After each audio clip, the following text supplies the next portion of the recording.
The character Natasha Romanova, aka Black Widow, first appeared in Marvel Comics' Tales of Suspense number 52 in 1964. Created by Stan Lee, Don Rico, and Don Heck, she was originally an Iron Man villain before becoming an Avenger. In 2004, Lionsgate announced plans for a live-action movie written and directed by David Hayter, but the project fell through. Marvel Studios reacquired the rights in 2006, and the character made her big screen debut in 2010's Iron Man 2. Played by Scarlett Johansson, the character has become one of the most popular in the Marvel Cinematic Universe. Around 2017, work on a Black Widow solo film had started, with Kate Shortland attached to direct. The film was originally set for a May 2020 release, but it was delayed due to the COVID-19 pandemic. After several delays, Black Widow was finally released in July of 2021 in theaters and on Disney+.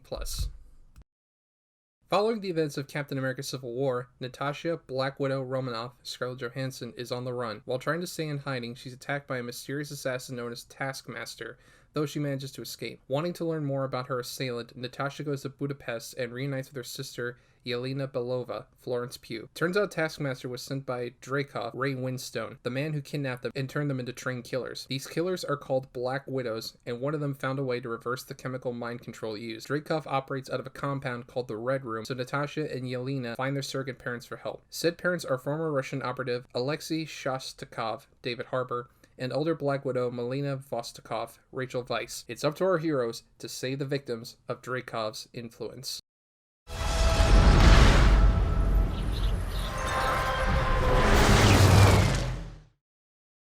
Ever since her debut back in 2010, audiences have been clamoring for a Black Widow solo film. While it's great that we finally got it, especially after the pandemic, it might have been a little too late. Considering the events of the later films, there's no real sense that Natasha is in any real danger. Had this film come out in maybe late 2016, early 2017, it would have felt more timely and appropriate. That being said, this is still a fairly entertaining spy thriller with some pretty impressive action sequences. If this is meant to be her swan song, Scarlett Johansson still delivers a solid performance in the title role. Florence Pugh is a welcome addition as her more sarcastic, wisecracking personality complements Johansson's more stoic and serious delivery.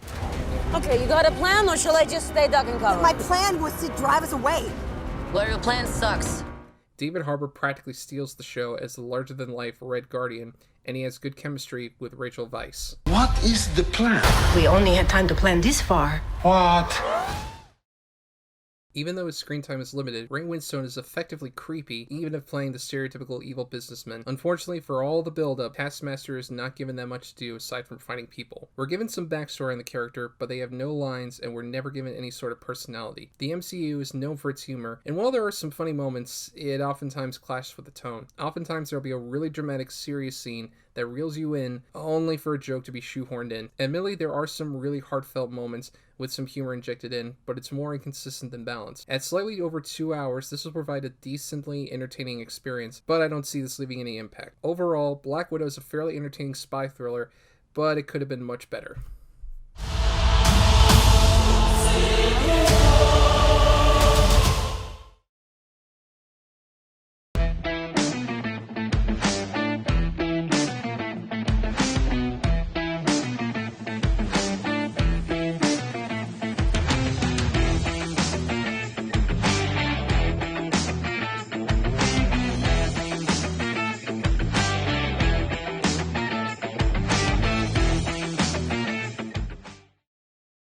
Like, oh my god, I'm gonna meet Scarlett Johansson and I'm smelly. Great.